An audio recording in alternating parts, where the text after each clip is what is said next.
Welcome to a series called the Book of Enoch, where we're going through the Book of Enoch, verse by verse, to see what it'll be like in the days of Noah. And where we are in this book is we are where the angels have fallen, laid with women, given birth to a race of Nephilim, and now they are being punished by God. God has declared what their punishment will be. And then an angel went to Enoch and said, "It is your job, Enoch, to go and tell these watchers what their punishment will be." And immediately they are filled with fear and trembling. Enoch associated himself with the watchers, so he spoke to them. And they had emotions, they had fear, and they trembled. Their body reacted from that emotion. It's fascinating. And then they asked him to write up a petition on their behalf, and we're just going to pick it up there. Then I wrote out their petition and the prayer in regard to their spirits and their deeds individually and in regard to their request that they should have forgiveness and length of days. And I went off and sat down at the waters of Dan in the land of Dan, to the south is the west and the Haranan, and I read their petition till I fell asleep. And behold, a dream came upon me, and visions fell down upon me, and I saw visions of chastisement. And a voice came bidding me to tell it to the sons of heaven and reprimand them. And when I awakened, I came unto them, and they were all sitting gathered together weeping in Abigail, which is between Lebanon and Sensazar, with their faces covered. And I recounted before them all the vision which I had seen in sleep. And I began to speak words of righteousness and to reprimand the heavenly watchers. All right, I'm going to pause there because, number one, Enoch did not go up into the throne room of God and plead with God on his behalf. He went and found a quiet place by the river, and he prayed this petition to God.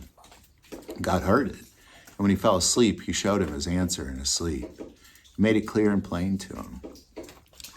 This is something that we have to be aware of, ladies and gentlemen. When you petition God, he hears you.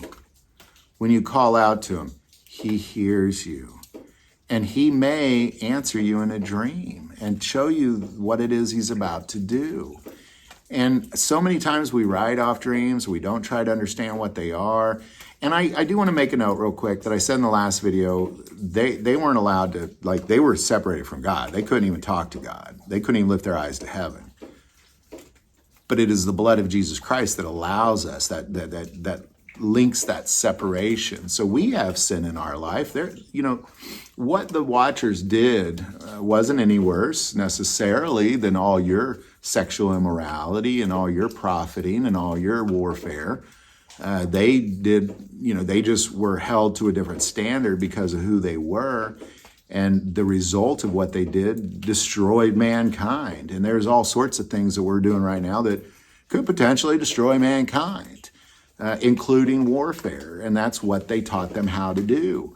Now, I say this because there is no forgiveness for them. There is no forgiveness for them, is ultimately what Enoch was told. But there is forgiveness for you and I. There is, and it's through the blood of Jesus Christ, and that keeps us linked with God. So we don't have to be separated like them.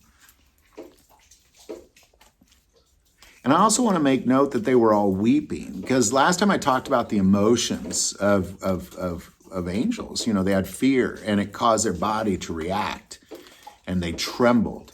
And here they have sadness and fear, and it's causing their body to react, and they're weeping. It just shows that God's creation has emotions regardless of where it is, whether it's a dog like Benjamin, or it's me, or it's a watcher.